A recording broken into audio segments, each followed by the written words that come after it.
Lukman IAS के NCERT series में आप लोगों का स्वागत है।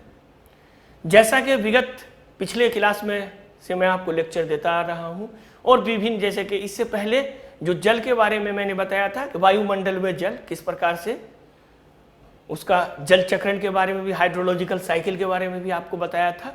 तो जल जो है एक महत्वपूर्ण जो है सुसंसाधन है मानव के लिए और मानव के जीवन के लिए अत्यंत मूल्यवान है। आप ये समझें कि ये अगर जल नहीं होगा तो यहाँ पे लाइफ भी नहीं होगा। तो बहुत सारे, जैसे चूंकि ये एनसीईआरटी सीरीज चलाया गया है लुकमान आईएएस के तरफ से, तो खास करके जो सिविल सेवा के विद्यार्थी हैं, आप लोग जो तैयारी करते हैं, उसमें सबसे अहम चीज जो है वो एनसीईआरटी आपका बेसिक है। यानी आपका जो भी बेसिक कंसेप्ट है वो एनसीईआरटी। अब एनसीईआरटी में कौन सी किताब पढ़नी है, तो आपको पहली से लेकर 12वीं तक नहीं पढ़नी है। आपको सिर्फ और सिर्फ उस पर फोकस करना है। खास करके अगर कोई भी किताब आप ना पढ़ें, लेकिन कम से कम 11वीं और 12वीं का जो ज्योग्राफी है वो पूरा आप पढ़ लेंगे तो आपको लगभग सारा कॉन्सेप्ट क्लियर हो जाएगा। एक बात और है जो अक्सर स्टूडेंट हमसे पूछा करता है क्लास में भी, और आप लोगों को भी मैं बता रहा हूं कि अगर परीक्षा में क्वेश्चन आया और हम गाइड में पढ़ते हैं और गाइड में कुछ अलग दिया हुआ, जैसे महेश बर्नवाल का गाइड है और बहुत सारे गाइड्स हैं, वहाँ आप पढ़ते हैं, उसकी भी तैयारी करते हैं, एनसीईआरटी की भी करते हैं, तो आप कहते हैं कि सर गाइड में ये दिया हुआ है, एनसीईआरटी में ये दिया हुआ है। तो देखिए, इस तरह का कन्फ्लिक्ट या इस तरह का अगर विवाद कहीं भी आपको हो क्वेश्चन में, तो चाहे कोई भी कंपटीशन हो, तो आपको एनसीईआरटी को मान्यता देना होगा। कोई भी गाइड को आप मान्यता नहीं देंगे, चाहे वो कितनों ही अच्छे, कितनों ही बड़े लोगों से लिखा गया हो। तो एनसीईआरटी आपको बेसिक है, इसमें बेसिक फंडामेंटल आपको क्लियर करना। हाँ, जहां तक डाटा की बात होती है तो डेफिनेटली बात है कि आज करंट अफेयर्स में जो डेटा आया है वो तुरंत एनसीईआरटी में अपडेट नहीं होगा, तो वो अपडेट आप करते रहें, ठीक है। तो चलिए अब हम वाटर रिसोर्स, जल संसाधन की बात करते हैं।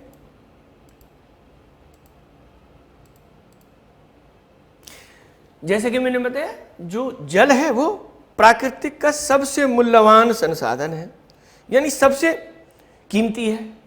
उसी तरह ये क्या है, नवीकरणीय, रिन्यूएबल है।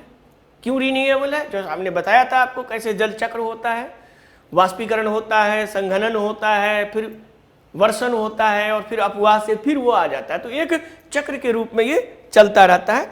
तो ये क्या है, अक्षय संसाधन है। यानी अक्षय संसाधन अर्थात कभी भी समाप्त न होने वाला संसाधन है। लेकिन अगर हम देखें वैश्विक स्तर पे, तो ये वैश्विक स्तर पे जल संकट, यानी जो पूरे विश्व है वो जल संकट के दौर से गुजर रहा है। तो चलिए यहां हम अपने देश के, भारत के बारे में फोकस करेंगे। तो भारत के बारे में अगर देखें तो भारत में पूरे विश्व का 4% जल है। अगर ग्लोबल लेवल पे देखें, जैसे कि हमने कहा, उसमें हम भारत के संदर्भ में अगर देखें तो 4% पूरे विश्व का जल है, जबकि यहाँ की आबादी लगभग 18% है। भारत की आबादी कितनी है? 18% है पूरे विश्व के हिसाब से आप देखें तो।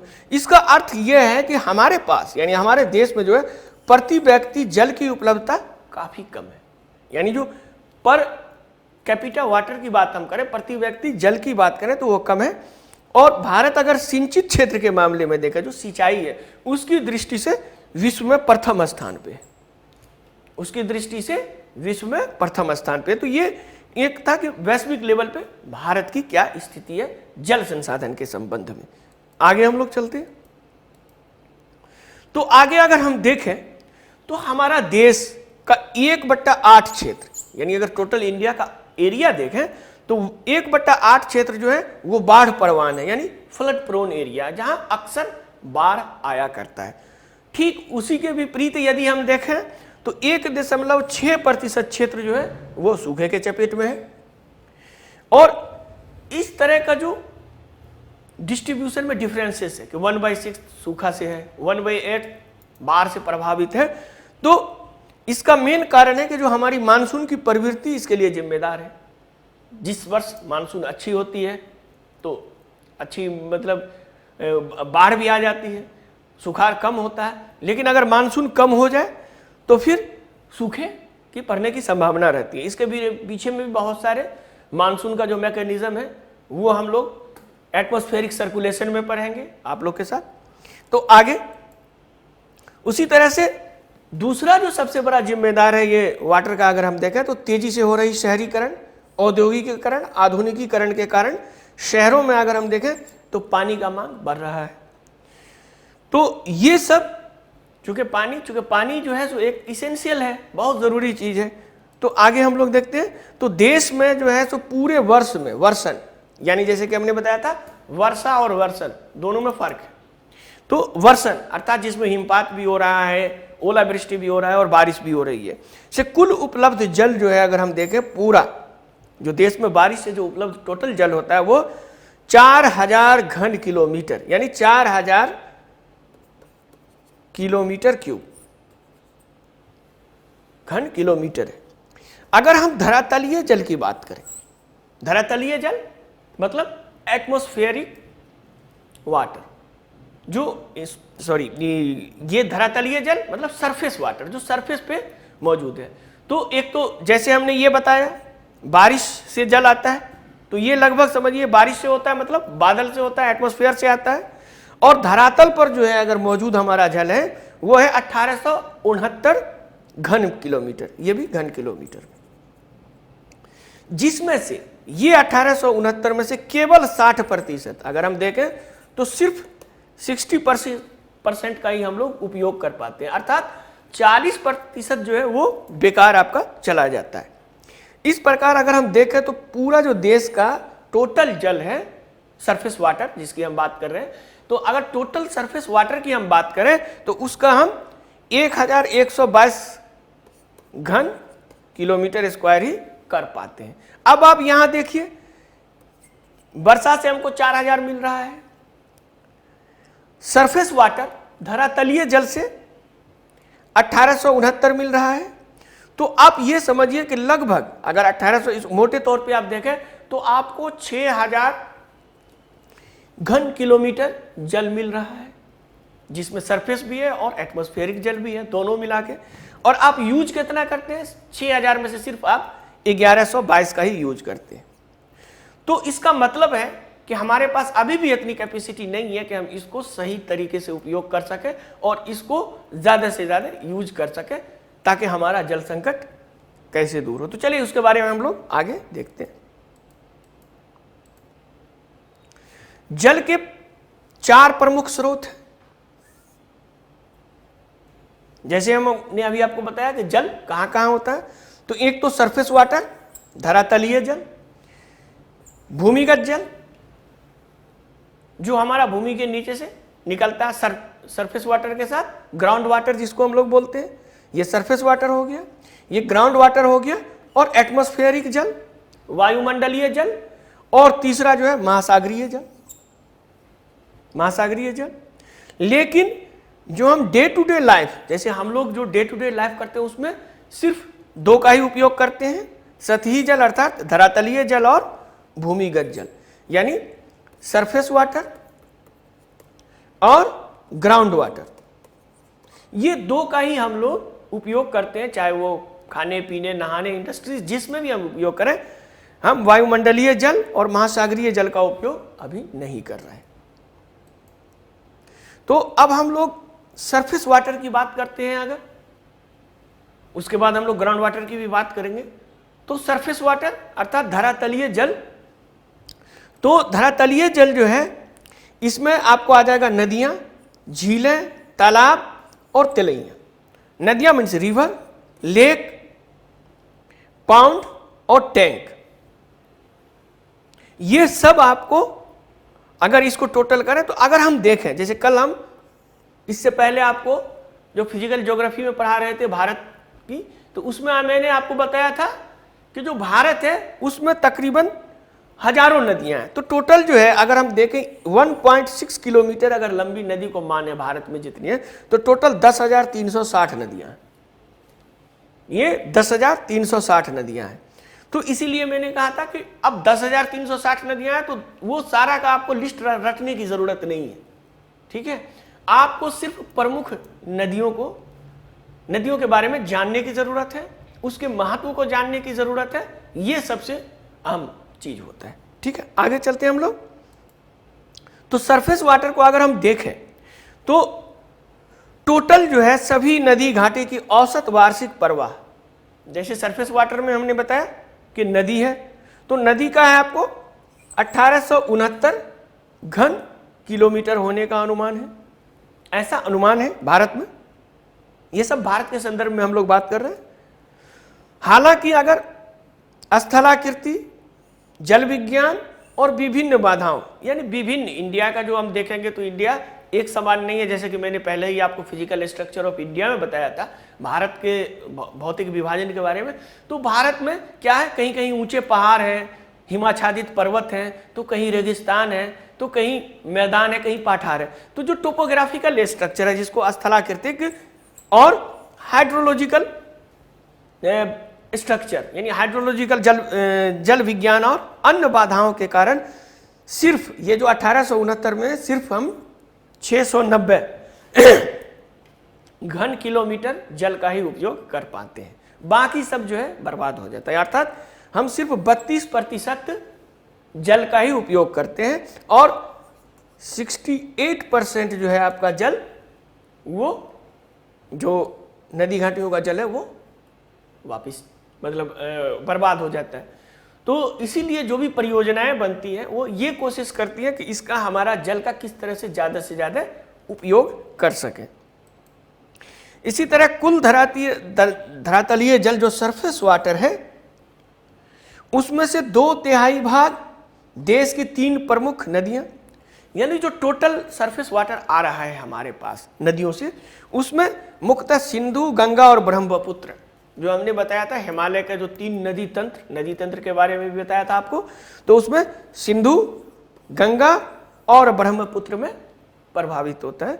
उसमें 2/3 यानी 2/3 ऑफ द 2/3 जो है वो आपको इन नदियों में होता है। उसी तरह भारत में अब तक निर्मित जलाशयों की संग्रहण क्षमता, जैसे कि हमने बताया कि जो जलाशय होता है उसका कितना हम स्टोर कर सकते हैं वाटर को,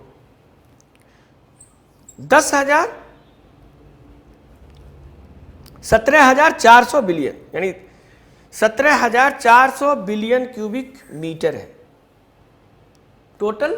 आप देखें इसकी, और अगर हम देखें कि आजादी के बाद जलग्रहण क्षमता सिर्फ 180 बिलियन थी। अब आप समझ सकते हैं कि 180 बिलियन, यानी आपके पास 180 रुपया था उस वक्त, अब आपका 17,400 हो गया, तो हुआ वृद्धि कि नहीं हुआ? तो फिर आजकल जो लोग कहते हैं 70 सालों में कुछ नहीं हुआ, तो देखिए 70 सालों में 180 बिलियन से 17,400 बिलियन तक पहुंच गया है हमारा पानी की स्टोरेज क्षमता, और इसमें और हम लोग प्रगति कर रहे हैं। इसमें गंगा बेसिन जो है उसमें पानी संग्रहण की क्षमता अधिकतम है, यानी जो हमारा गंगा बेसिन है, आप जानते हैं भारत में जो सबसे बड़ा बेसिन है, मैंने कल भी बताया था गंगा बेसिन है। वैसे आपके पास ब्रह्मपुत्र का बेसिन भी है, सिंधु बेसिन भी है, लेकिन जो सबसे बड़ा है आपको वो गंगा बेसिन है इंडिया के अंदर, जिसका अधिकतम वार्षिक प्रवाह जो होता है, जैसे कि संग्रहण क्षमता भी है, उसके बावजूद भी ब्रह्मपुत्र बेसिन का उपयोग, अब चूंकि जैसे कि हम बताया कि गंगा है और जो ब्रह्मपुत्र बेसिन है उसमें भी जो वाटर फ्लो आता है बहुत ज़्यादा आता है, लेकिन क्या होता है कि उसका हम लोग उपयोग या भंडारण क्षमता उसमें सबसे कम है। जैसे कि हमने बताया कि संग्रहण क्षमता अधिकतम जो है वो आपको कैपेसिटी जो है वो गंगा बेसिन में है, ब्रह्मपुत्र बेसिन में भी वाटर का वॉल्यूम बहुत ज़्यादा है, लेकिन वहाँ क्या है, संग्रहण क्षमता सबसे कम है। और सबसे कम होने का मेन रीजन है कि इसका टोपोग्राफी आप देखें तो इधर आपका नॉर्थ ईस्ट का पहाड़ी है, उधर हिमालय है, तो इस बीच में उसको स्टोर करने की कोई मतलब बनाना बहुत कठिन है। वैसे लोग प्रयास सरकार कर रही है। इसी तरह हम देखें तो अगर साउथ, इसके मामले में यदि हम साउथ की नदियों को देखें तो वो ज़्यादा बेहतर है संग्रहण के मामले में। तो जैसे गोदावरी है, कृष्णा है, महानदी और सिंधु भी देखें, महानदी, कृष्णा, गोदावरी का भंडारण क्षमता पर्याप्त है, यानी सेटिस्फैक्शन है। इसमें अच्छी तरह से जितनी भी बारिश का पानी आता है उसको अच्छी तरह से इसके जो जल है उसको संग्रहण किया जाता है। यदि अगर हम उपयोग करने के पानी की भंडारण क्षमता के अनुपात को देखें कि जैसे सपोज करें कि किसी के पास 100 रुपया आया और वो 99 खर्च कर दिया तो सिर्फ एक बचा। तो उसी तरह जो पानी आया सबका सब चला गया, तो उसमें कितना हम रोक पाते हैं। तो अगर हम यूटिलाइज कितना कर पाते हैं, अगर यूटिलाइजेशन के संदर्भ में अनुपात की बात करें तो तापी नदी बेसिन 97% के साथ भारत की सबसे बड़ी, मतलब आप देखें कि सबसे ज्यादा इसमें तापी नदी है। तो अगर आपको कहा जाए यूटिलाइजेशन की क्षमता कौन सी रिवर में सबसे ज्यादा है, ये वन लाइनर में भी आपको क्वेश्चन में पूछा जा सकता है, तो ये है आपको तापी नदी बेसिन, जिसकी यूटिलाइजेशन क्षमता 97% है, यानी उसकी जो भी पानी आता है उसका 97% यूटिलाइज हो जाता है। तो ये देखिए जिस तरह से हमने कहा था कि बेसिन, ये ब्रह्मपुत्रा बेसिन है, ये देखिए गंगा बेसिन। अब इंडिया के मैप पे आप देख लीजिए कि गंगा बेसिन जो है वो ब्रह्मपुत्रा से, और ये इंडस बेसिन है। लेकिन अगर हम इंडस बेसिन या ब्रह्मपुत्रा बेसिन को देखें तो हम सिर्फ इतना देखते हैं, लेकिन ये ब्रह्मपुत्रा बेसिन यहाँ से है, यहाँ से बोखरचू से निकलता है, तो ये पूरा हो गया आपका यहाँ से यहाँ तक। उसी तरह इंडस बेसिन की बात करें तो यहाँ से इंडस निकलता है, तो ये पूरा आपका यहाँ तक हो गया, ये जो पाकिस्तान का ये पूरा एरिया। तो ये दोनों है, लेकिन ये दोनों क्या है, आउटसाइड ऑफ इंडिया है, इंडिया के बाहर है। लेकिन अगर इंडिया में देखा तो देखिए गंगा बेसिन कितना बड़ा है। फिर ये देखिए उसी जगह ये मैप को आप लोग स्क्रीनशॉट भी कर सकते हैं। तो ये देखिए ये आपका नर्मदा बेसिन है, ये तापी बेसिन है, ये गोदावरी है, ये महानदी है, उसी तरह से ये पेन्नार बेसिन है, ये कावेरी बेसिन है, ये कृष्णा बेसिन है। तो ये सब विभिन्न जो है नदियों का बेसिन का मैप है, इसको आप लोग स्क्रीनशॉट भी रख सकते हैं, देख भी सकते हैं इसको।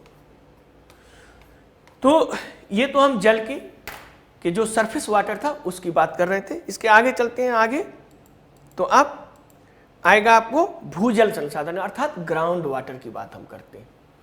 तो जैसा कि आप जानते हैं, अगर आप पढ़ेंगे, जब हम ओसेनोग्राफी आपको पढ़ाएंगे उसमें आपको बताएंगे जो पूरे विश्व में सबसे ज़्यादा जल है, 70% के लगभग 71% के लगभग जल है, 29% लैंड है। तो ये जो 70-71% जल है, 71% जो जल है उसका 97% भाग जो है आपको वो समुद्र में है। बाकी 3% भाग जो है आपको कहाँ है, वो आपको जो है आपको स्वच्छ, मतलब जिसको मीठे पानी कहते हैं, मीठे पानी के। बाकी 97 जो आपका खारा पानी है। उस 3% में भी 2% जो है ग्लेशियर के रूप में दोनों ध्रुवों पे है और विभिन्न ऊंचे पहाड़ों पे मौजूद है। और बाकी 1% जल जो है, वही 1% जल आपका, उसी में भूजल भी शामिल है, सरफेस वाटर भी शामिल है। तो जो सरफेस वाटर है वो भी काफी कम है, उससे ज्यादा ग्राउंड वाटर है। अगर उसमें भी देखें तो उसका सबसे ज्यादा प्रतिशत भूजल है। तो अब हम देखते हैं हमारे भारत के भूजल के बारे में। तो भारत में अगर हम देखें जो भूजल संसाधन है पुनः प्रयोग अर्थात फिर से जिसका हम यूज कर सकते हैं, यूटिलाइज कर सकते हैं, वो है आपको 432 घन किलोमीटर, 432 किलोमीटर क्यूब। तो ये आपका है टोटल जो हमारा भूजल है भारत का वो।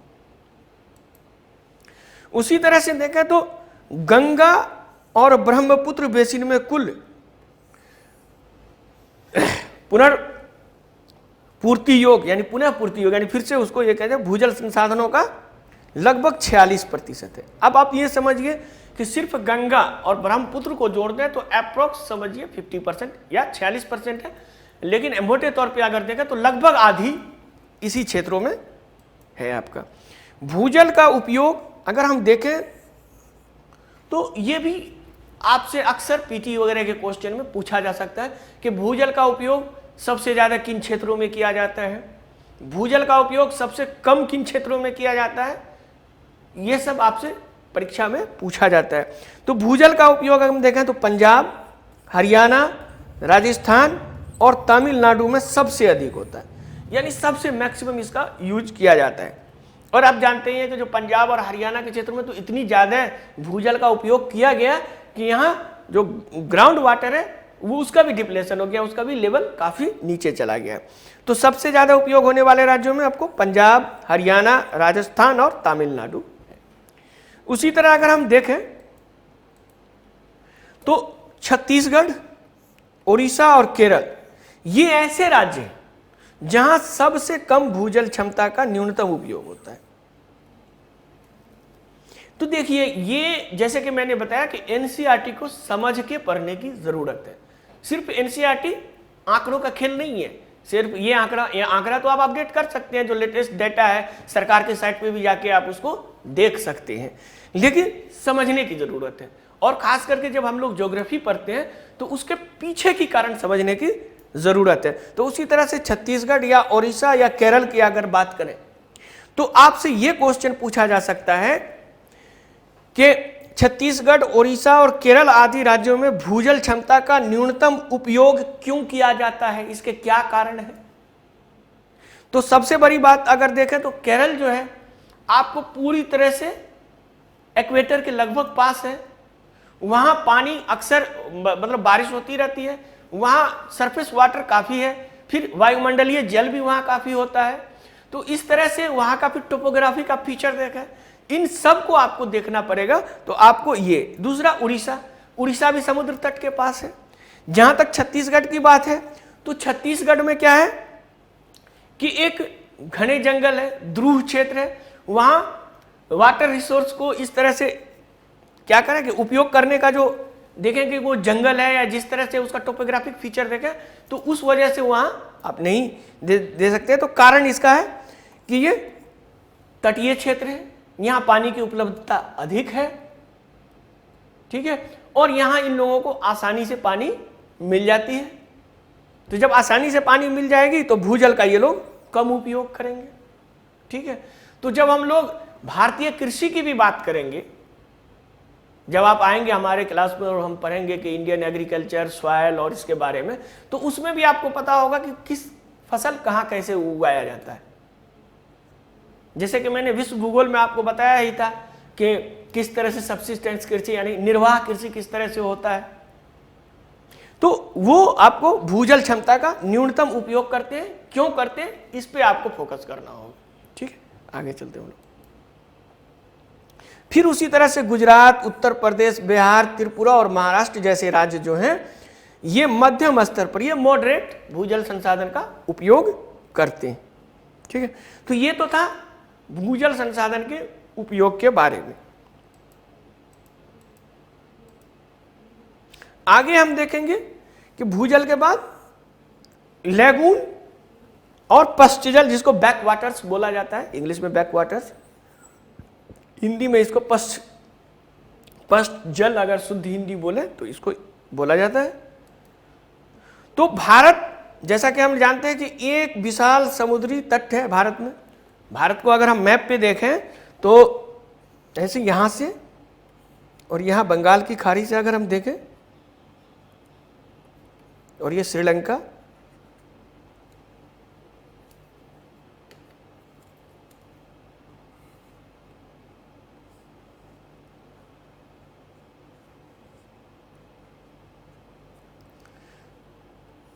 तो ये देखिए,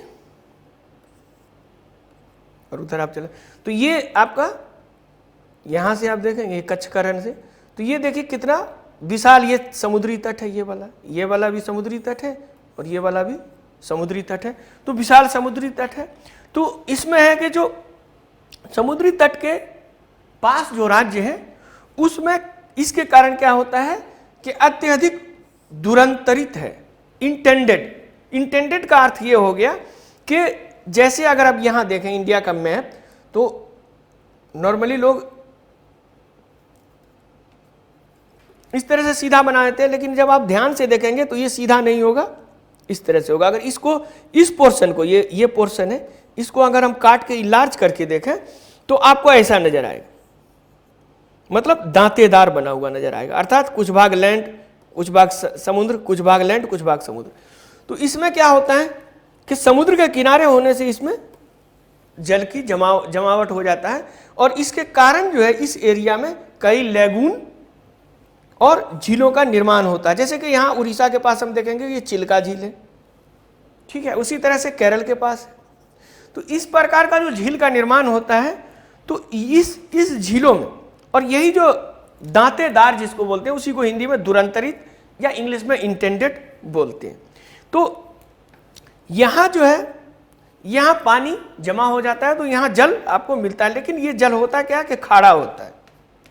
ये जल खारा होता है तो इसको हम पीने के उपयोग में नहीं ला सकते, लेकिन इसका हम उपयोग सिंचाई के रूप में कर सकते हैं, इसका उपयोग मछली पकड़ने के लिए करते हैं।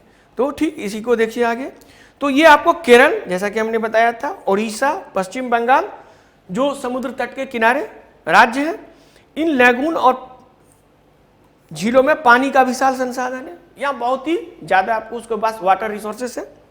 हालांकि पानी आम तौर पर इन जल निकायों में खारा होता है, जैसे कि मैंने बताया कि चूंकि समुद्र से आता है इसमें पानी और उसमें वो रह जाता है तो ये क्या होता है, खारा हो जाता है। तो इसका उपयोग क्या करते हैं, फसलों की जैसे कि सिंचाई के रूप में, धान की फसल, नारियल आदि के, और कुछ किस्म के मछली को पकड़ने के लिए भी किया जाता है। अर्थात मछली पकड़ने का और सिंचाई के लिए इस जल का उपयोग किया जाता है। तो ये जल जो है लैगून और ब्रैकिश वाटर, तो ये भी हमारा जल संसाधन है। अब देखेंगे कि ये तो विभिन्न प्रकार के जल संसाधनों का हम लोगों ने उल्लेख किया और जो हम लोग इसके बारे में जाने, खास करके सरफेस वाटर, ग्राउंड वाटर, उसी तरह से पश्च जल या बैक वाटर के बारे में आपको, तो जिस बैक वाटर से आपका लैगून का निर्माण होता है। आगे हम लोग देखेंगे जल की मांग और उसका उपयोग।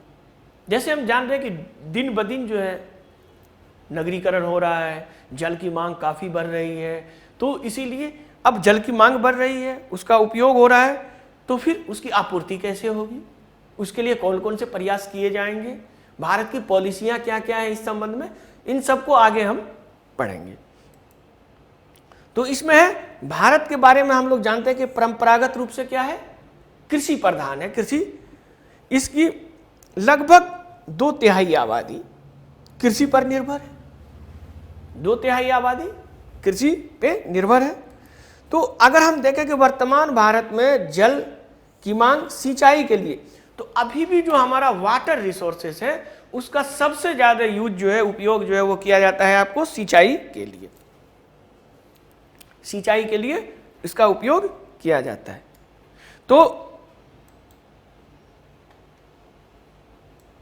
सिंचाई के लिए इसका उपयोग किया जाता है। तो चलिए देखते हैं कि किस क्षेत्र में, यानी कौन सा सेक्टर में जल का किस प्रकार उपयोग किया जाता है।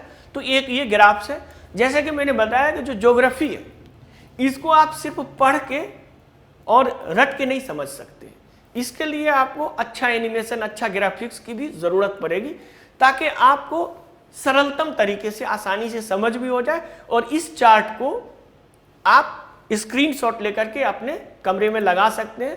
फिर आपको आसानी हो जाएगी देखने में, जब आप परीक्षा के लिए जाएंगे तो आपको रटने की जरूरत नहीं होगी, एक बार ऐसे देख लेंगे और आपको। तो ये देखिए जो सरफेस वाटर है, जो टोटल हमारा जो जल है, टोटल जल जो है जो पाया जाता है, उसकी बात अगर हम करें, जो सरफेस वाटर विड्रॉल की बात करें, तो जो सरफेस वाटर है उसमें सबसे ज्यादा किसका उपयोग, तो जैसा कि मैंने बताया था जो भारत है उसमें 89% उपयोग जो है आपको कृषि के लिए किया जाता है।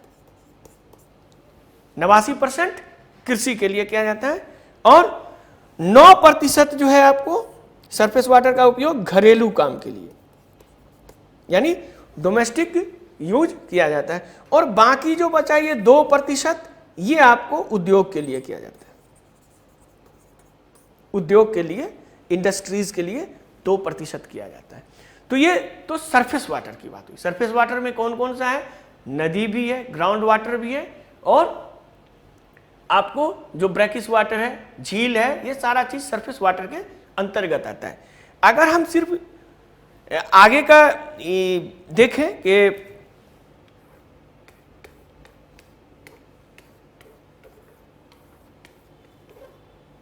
भूमिगत जल की बात करें, ये तो सरफेस वाटर हुआ। सरफेस वाटर में जैसे हमने बताया कि सरफेस वाटर के अंदर नदी है, उसके बाद झील है और फिर पॉन्ड वगैरह है, तो इसकी बात सरफेस वाटर। और फिर ग्राउंड वाटर की बात करें अगर हम, जो ग्राउंड वाटर है वो सरफेस, वो जो है उसके बारे में अगर हम बात करें तो उसका देख लीजिए क्या है ये। अगर हम ग्राउंड वाटर की बात करें, ग्राउंड वाटर में किसका कितना उपयोग होता है, तो 92% ग्राउंड वाटर का उपयोग कृषि में होता है, कृषि में होता है। उसी तरह अगर हम देखें तो 3% घरेलू उपयोग के लिए होता है, घरेलू उपयोग के लिए, और 5% जो है वो इंडस्ट्रीज के लिए होता है, यानी उद्योग के लिए। अब यहां देखिए कि यहां उद्योग में आ गया, तो सरफेस वाटर जो हमने बताया था, जो धरातल पे मौजूद जल रहता है, और एक अंडरग्राउंड वाटर दूसरा। तो दोनों में अगर क्वेश्चन जब आपसे पूछता है तो दोनों में थोड़ा सा ध्यान देने की जरूरत है। अगर सरफेस वाटर का संदर्भ दे रहा है तब तो नंबर 1 पे कृषि दोनों में है, सरफेस में भी और ग्राउंड में भी है। लेकिन उसके बाद नंबर 2 पे क्या आ जाता है, अगर सरफेस वाटर की बात करते हैं तो घरेलू उपयोग हो जाता है। तो अगर सरफेस वाटर में दिया जाए कि सरफेस वाटर का उपयोग सर्वाधिक कृषि के लिए किया जाता है, इसके पश्चात उसमें उद्योग का सबसे बड़ा, मतलब उसके बाद उद्योग क्षेत्र में सबसे ज्यादा इसका उपयोग किया जाता है, इंडस्ट्री में सबसे उपयोग किया जाता है। अगर इस प्रकार का कथन आपको यूपीएससी में आता है पीटी में, तो यह कथन गलत हो जाएगा, क्योंकि यहां सरफेस वाटर का जिक्र दे रहा है। तो यहां क्या हो जाएगा, आपको घरेलू उपयोग हो जाएगा उसके जगह सेकंड पे। लेकिन अगर इसी जगह सरफेस वाटर के जगह भूजल दिया जाए तो भूजल का सर्वाधिक उपयोग कृषि के लिए होता है, बिल्कुल सही है, और दूसरे नंबर पे इंडस्ट्री उद्योग के लिए होता है, तो ये भी सही है। तो इस तरह से मामूली बात पे ये क्वेश्चन का पैटर्न आपको चेंज दिखाई देगा। तो एक एक चीज को बारीकी से समझने और सोचने की जरूरत होती है सिविल सर्विस के एग्जाम में। तो ये जैसे हमने बताया 92% कृषि हो गया, 3% घरेलू और 5% आपका उद्योग के लिए हो गया, इंडस्ट्रियल यूज के लिए हो गया, औद्योगिक। तो ये ग्राफ है, इसको आप आराम से स्क्रीनशॉट ले सकते हैं, इसको आप रख सकते हैं। दूसरा, अब हम लोग, जब हमारे पास इतनी जल संसाधन है, हम देख रहे हैं कि इसमें 4000 तकरीबन था हमारा कि वायुमंडलीय जल था, 1800 के आसपास आपका धरातलीय जल था, और उसके बाद भी हम लोग सिर्फ यूज जो टोटल हमारा होता है वो 1122 क्यूबिक घन किलोमीटर ही हम करते हैं। तो इन सब को किस तरह से उपयोग किया जाए, इसके लिए बहुत सारी परियोजनाएं बनती हैं, और इन परियोजनाओं में बहुउद्देशीय नदी घाटी परियोजना सबसे प्रमुख होता है, मल्टीपर्पस रिवर वैली प्रोजेक्ट। तो मल्टीपर्पस रिवर वैली प्रोजेक्ट, जिसको हिंदी में बहुउद्देशीय नदी घाटी परियोजना, तो ये इसके बारे में हम लोग देखेंगे। और खास करके ये नदी घाटी परियोजना, आपको याद है कि जब आप लोग एग्जाम देते हैं और जब देते हैं तो फटाफट सारा लिस्ट ले लेते हैं कि भारत में कौन सी नदी घाटी परियोजना है। बहुत सारे स्टूडेंट का मेरे पास भी मैसेज आता है कि सर वो सारा लिस्ट भेजिए जो नदी घाटी परियोजना भारत में है, कहाँ है, क्या है। डेफिनेटली बात है, वो आपको जानना चाहिए और उसमें से प्रमुख को जानना चाहिए। लेकिन इस नदी घाटी के परियोजना के विषय में और आपको डीप जाके जानना है, अर्थात ये नदी घाटी परियोजना होता क्या है। अगर हम इसको मल्टीपर्पस कहते हैं तो मल्टीपर्पस क्यों कहते हैं, इसका नाम नदी घाटी है तो फिर बहुउद्देशीय क्यों है, इनके कौन कौन से उद्देश्य हैं, ये उद्देश्य को भी रटना होगा। क्योंकि हो सकता है आपसे वो लिस्ट ना दे दे जिसको आप रट के गए कि भाखड़ा नांगल यहाँ हिमाचल में है और नाथापा झकरी यहाँ है, और सब आप रट के गए और वहाँ गए एग्जाम हॉल में, और जब यूपीएससी का आप खोले तो वहाँ पता चला कि बहुउद्देशीय नदी घाटी की कौन कौन से उद्देश्य थे, 1 2 3 4 दे देगा आपको। अब बोलेगा फिर इसमें से 1 सही है, 2 सही है, 3 सही है। अब आप वहाँ मुँह देखेंगे कि अरे हम तो ये पढ़ के आए थे, इतना मेहनत किए, करीब 50 नदी घाटी परियोजना जितनी भी है भारत की सब पढ़ डाला, लेकिन यहाँ तो क्वेश्चन ये पूछ दिया। तो इसीलिए मैं बार बार यही कहता हूं अपने स्टूडेंट से कि यूपीएससी को समझ के पढ़ने की जरूरत है, इसीलिए आप लोगों को क्लास करने या गाइडेंस की टीचर की जरूरत होती है। ठीक है, तो आगे चलिए देखते हैं इसका उद्देश्य क्या होता है बहुउद्देशीय का। तो भारत को आर्थिक रूप से आत्मनिर्भर बनाने के लिए और लोगों के जीवन स्तर को सुधारने के लिए स्वतंत्रता के तुरंत बाद विकास के प्रयास शुरू हो गए थे। क्योंकि हम लोग जानते हैं कि पूरी तरह से हमारा देश खोखला हो चुका था। 1947 तक अंग्रेज किस तरह से हमारे धन को लूट के ले गए थे।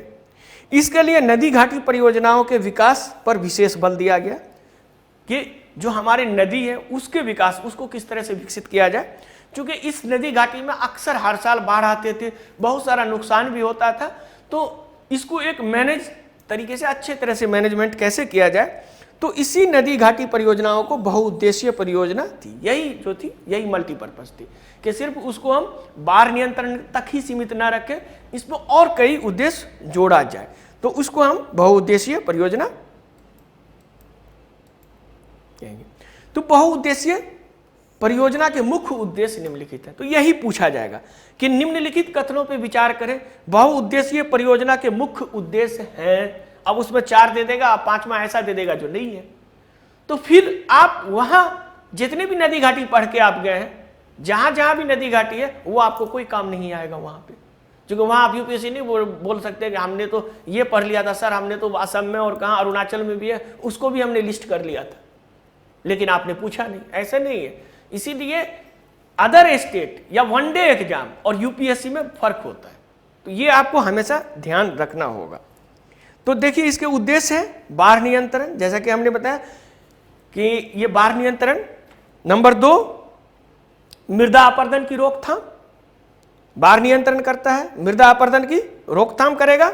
नंबर 3, सिंचाई, पीने और उद्योग के लिए पानी की उपलब्धता कराएगा, पानी की व्यवस्था करवाएगा ये। उसी तरह से इससे हम बिजली का भी उत्पादन करेंगे, ठीक है। तीसरा, परिवहन भी होगा, यानी इसमें जब हम बनाएंगे तो इसको ऐसे वे में बनाएंगे कि इसमें हम फेरी का या नाव का उपयोग कर सके, जिससे हमारा माल भी ढुलाया जा सके।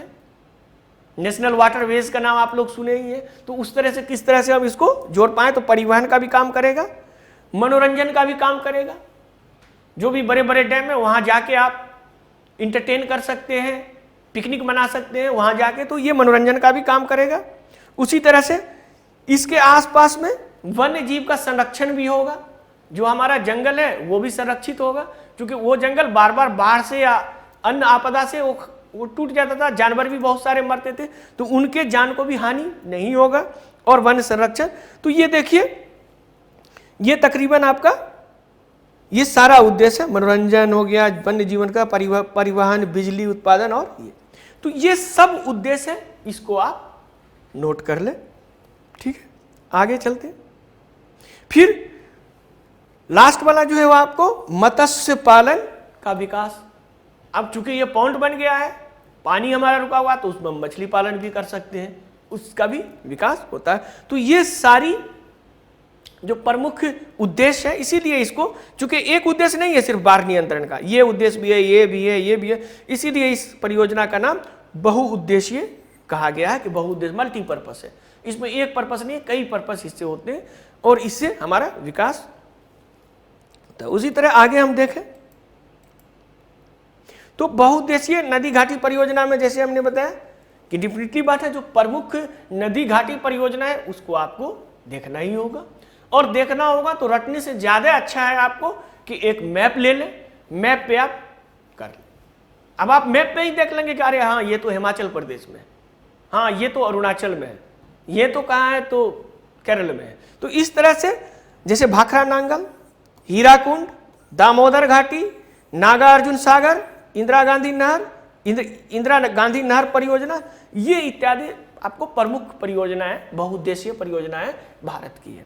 तो इसको हम लोग कैसे देख सकते हैं, तो इसको हम लोग एक मैप पे आसानी से देख सकते हैं। तो ये मैप देख लीजिए, ये मैप देखिए। तो अब जैसे कि हमने बताया, यहां देखिए नाथापा झकरी, उसी तरह से भाखरा नांगल डैम, टेहरी डैम। अब देखिए ये टेहरी डैम, ये टेहरी ये उत्तरांचल में है। जैसे हमने बताया था हीराकुंड डैम, ये देख लीजिए, इंदिरा सागर डैम, यहां भी देख लीजिए, Sardar Sarovar, Koyna dam, Nagarjuna Sagar dam, Srisailam dam, Idukki dam.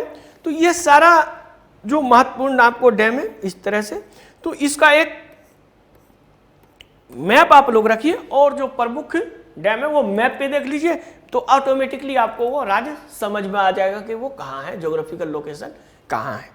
क्योंकि कभी कभी क्या होता है, जब आप यूपीएससी, जैसे हम बताया कि वनडे वाला एग्जाम नहीं है, ये यूपीएससी का एग्जाम है, तो इसमें आपको बहुत ही विश्लेषणात्मक सोच रखने की जरूरत होती है। तो ये आपको क्या पूछ सकता है कभी कभी टफ अगर देने के लिए, कि निम्नलिखित बहुउद्देशीय परियोजनाओं से पर विचार करें। अब आपको दे दिया नाथापा झकरी नंबर 1, नंबर 2 में दिया इंदिरा सागर, नंबर 3 में तेहरी दे दिया और नंबर 4 में इडुक्की दे दिया। उसके बाद बोला उत्तर से दक्षिण के क्रम में है। अब आपका एक क्रोनोलॉजी, आप उत्तर से आप चल रहे हैं तो दक्षिण तक जाते जाते कौन कौन कैसे मिलेंगे, तो उसमें आपको दे देगा। तो अब उसमें आप आराम से कर सकते हैं कि भाई सबसे उत्तर में होगा नाथापा झकरी, दूसरा नंबर पे होगा टेहरी, तीसरा नंबर पे होगा आपका अगर श्रीशैलम डैम दे दिया तो ये, या फिर इडुक्की। तो इस तरह से आप जो है वो दूसरे तरीके से आप सोचेंगे, तब फिर आप आसानी से पीटी निकाल भी सकते हैं।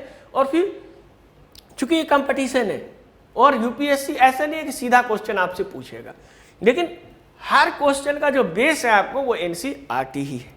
तो चलिए आगे चलते हैं हम लोग।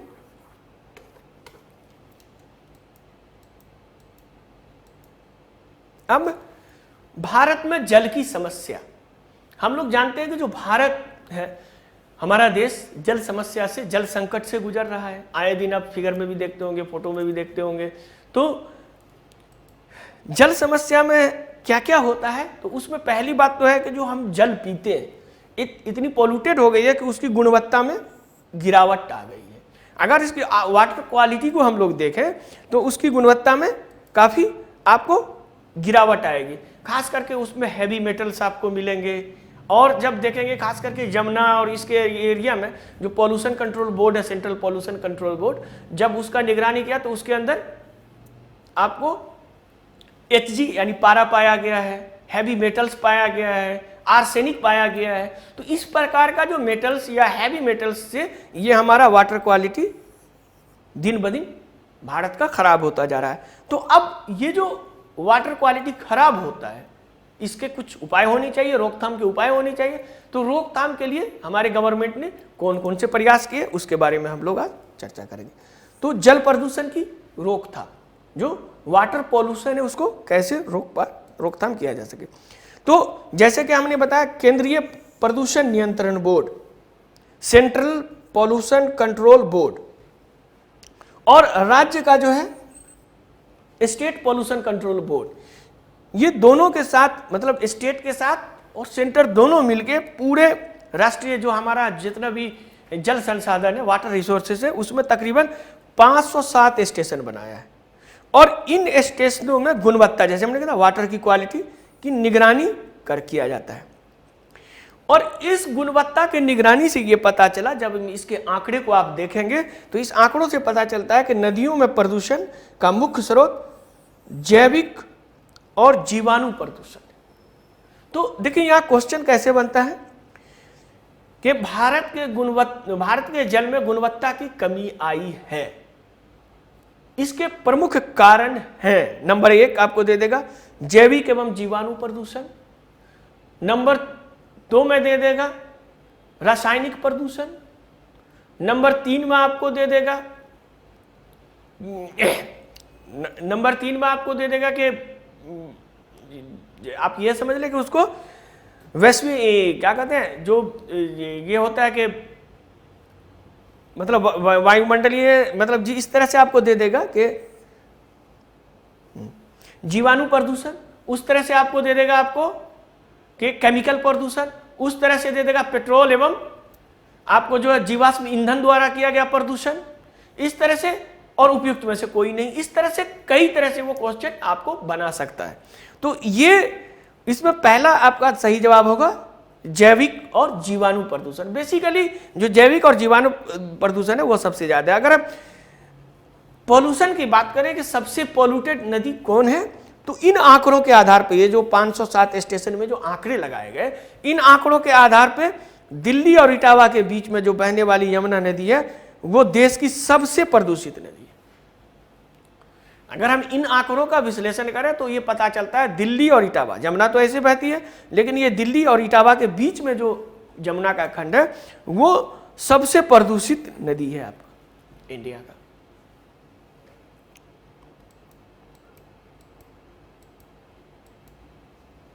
तो अब जैसा कि हमने बताया कि अब ये जो पॉल्यूशन है तो इसको कैसे रोकथाम किया जाए, ये तो मॉनिटर किया जाता है, पॉल्यूशन कंट्रोल बोर्ड उसका करता है, उसकी निगरानी कैसे की जाए, उसके लिए कौन सा कानून बनाया जाए, कौन से कानून, तो हमको कानून के बारे में भी ध्यान रखना होगा कि कौन सा विधायी शक्ति है। तो यह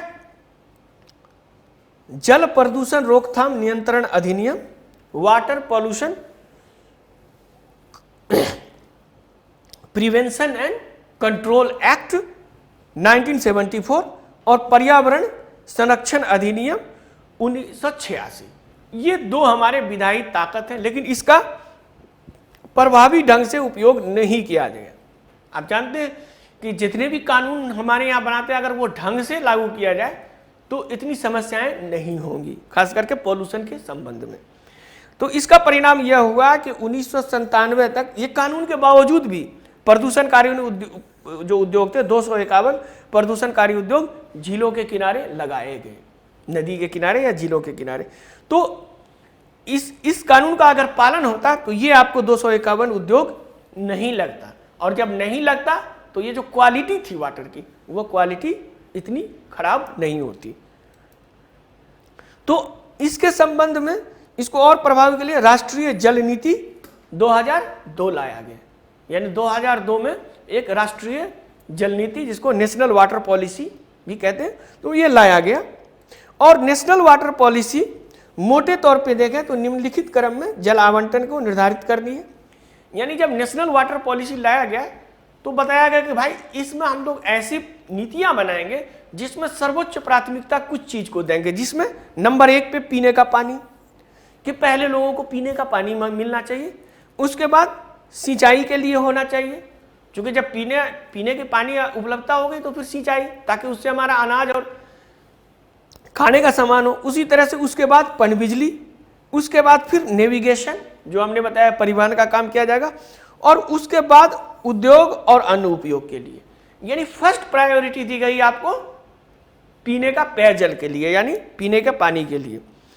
तो नीति जल प्रबंधन के लिए प्रगतिशील यानी प्रोग्रेसिव अप्रोच अपनाया गया जल मैनेजमेंट के लिए, मतलब जो जल प्रबंधन के लिए। तो इसको देखें आगे हम लोग, तो राष्ट्रीय जल नीति 2002 जैसे कि हम जिसकी जिक्र अभी कर रहे हैं, तो इसके मुख्य विशेषता क्या थी। देखिए ये सब क्वेश्चन, ये एक एक क्वेश्चन आपके पीटी के लिए बहुत ही महत्वपूर्ण है, और इसीलिए मैं आपको बार बार कह रहा हूं कि इसमें से जो मैंने पढ़ाया आपको अभी तक क्लास, ये पूरा आपको इसमें से क्वेश्चन तो आपको आएगा और काफी फायदेमंद होगा।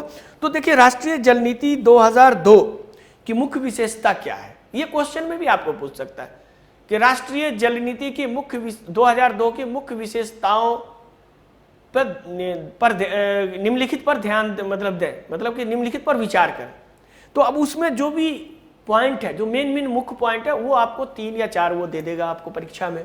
अब उसके बाद बोलेगा कि कौन सा सही है जो उपरोक्त में से, या कभी कभी ये भी बोल सकता है कौन सा गलत है।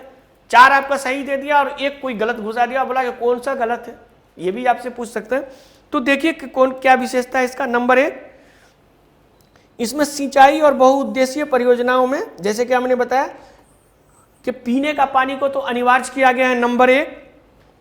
नंबर 2, उसके बाद जहां भी पीने के पानी का कोई वैकल्पिक स्रोत नहीं है, अगर कोई भी वैकल्पिक स्रोत नहीं है तो वहां आपको पीने का पानी पहला प्रायोरिटी है ये बहुउद्देशीय परियोजना का। लेकिन अगर हम देखें तो ये 2002 की प्रमुख है, तो पहला आपका है कि पीने का पानी एकदम मैंडेटरी है, सभी मनुष्य और पशुओं के लिए पीने का पानी उपलब्ध कराना पहली प्राथमिकता होनी चाहिए, नंबर 1। नंबर 2 में आपका आ जाएगा भूजल दोहन को सीमित करने, यानी जैसे कि हमने बताया कि जो पंजाब है और हरियाणा के एरिया में काफ़ी हम लोग ग्राउंड वाटर बहुत उपयोग किया जाता है, तो उससे क्या होता है कि ग्राउंड वाटर डिप्लेशन, यानी उसका क्षरण हो जाता है और उसका लेवल नीचे चला जाता है। तो इसको सीमित करना, इसको लिमिटेड करना कि भाई इतना तक ही है, और इसको विनियमित करना, इसको रेगुलेट करना कि विदाउट रेगुलेशन नहीं करें। तो ये 2002 की राष्ट्रीय जल नीति थी। उसी तरह अगर हम देखें तो सतह यानी धरातलीय जल और भूजल दोनों की गुणवत्ता के लिए नियमित रूप से निगरानी करनी चाहिए, यानी उसकी मॉनिटरिंग रेगुलर वे में आप करें।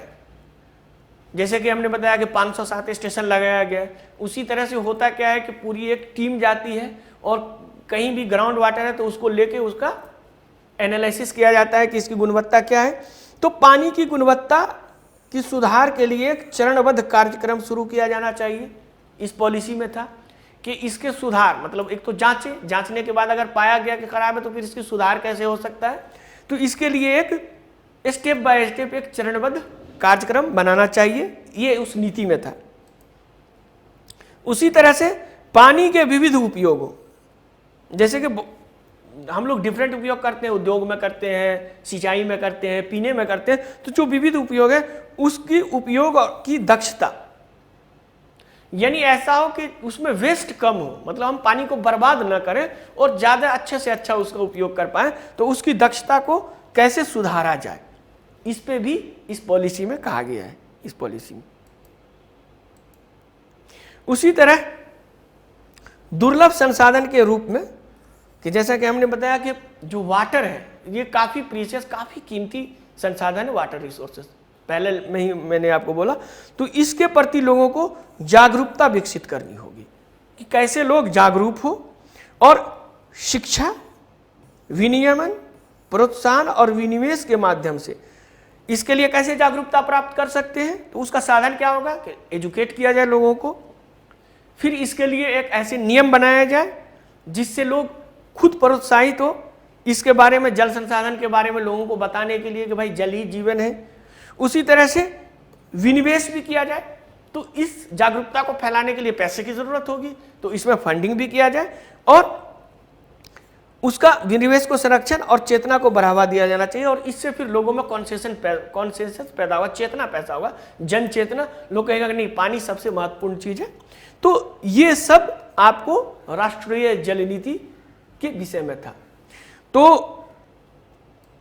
अब देखें तो इसके बाद हम लोग आगे पढ़ेंगे कि जल संसाधन के बारे में ही, कि अब ये तो जल नीति थी, नीति हम लोग जान गए। अब एक और जल के बारे में कि अब ये सब नीति बना लिया तो फिर इस पर हम वर्क प्लान कैसे करें, किस तरह से हम अपने जल को संरक्षित करें, बचाएं। तो अगर हम जल संचयन की बात करें तो वर्षा का, जैसे मैंने पहले ही बोला था कि जो अगर भारत के डेटा देखें तो 4000 किलोमीटर क्यूब यानी घन किलोमीटर वर्षा जल आता है हमारे देश में। तो उसको किस तरह से हम उसको रोक कर सकें और हमारा संग्रहणी क्षमता जो है वो एक किस तरह बढ़ाएं। तो इसका हम एक रेन वाटर, जिसका उपयोग भूजल, ये रेन वाटर हार्वेस्टिंग की अगर हम बात करें तो ये रेन वाटर हार्वेस्टिंग है, यानी भूजल संग्रहण का क्षमता है, भूजल को वर्षा जल का संग्रहण कैसे किया जाए।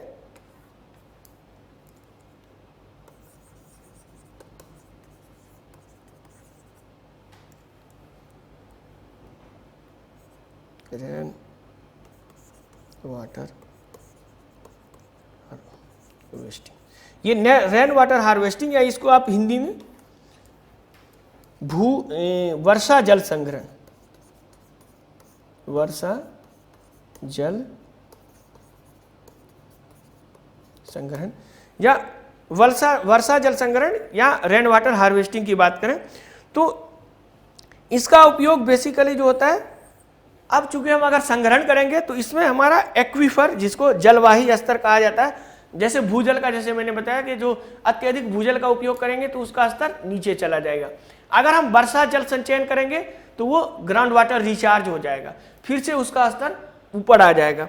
तो इसमें क्या किया जाता है कि यह बोरवेल, गड्ढों और कुओं को वर्षा जल से भरकर, जैसे एक गड्ढा आप बना लीजिए, उसमें वर्षा जल भर लीजिए, फिर बोरवेल, कुआं, और एक ऐसी टेक्निक अपना लिया जाए जिससे पानी की हर बूंद को हम संरक्षित किया जा सके।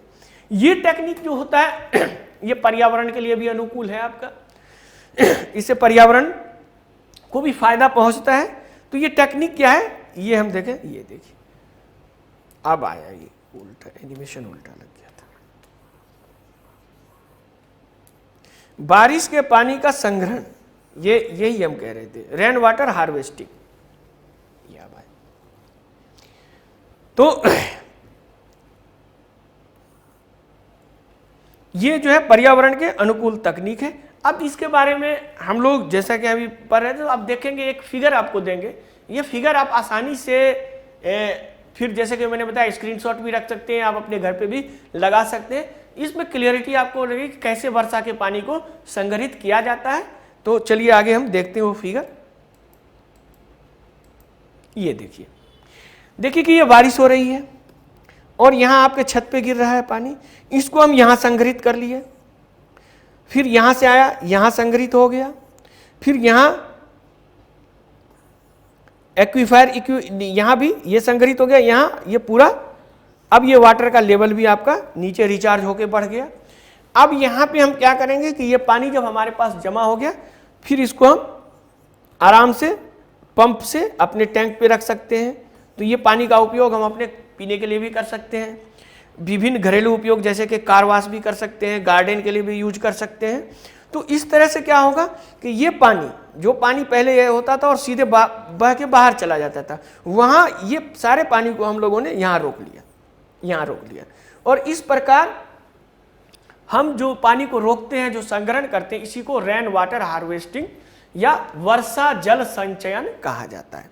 तो ये मोटे तौर पे शहरी एरिया में और कोई भी एरिया में ये किया जा सकता है, और ये एक बहुत ही पर्यावरण के अनुकूल है, पर्यावरण के लिए बहुत ही फायदेमंद है। तो इसको हम लोग उपयोग कर सकते हैं। तो ये एक रेन वाटर हार्वेस्टिंग के बारे में ब्रीफ था।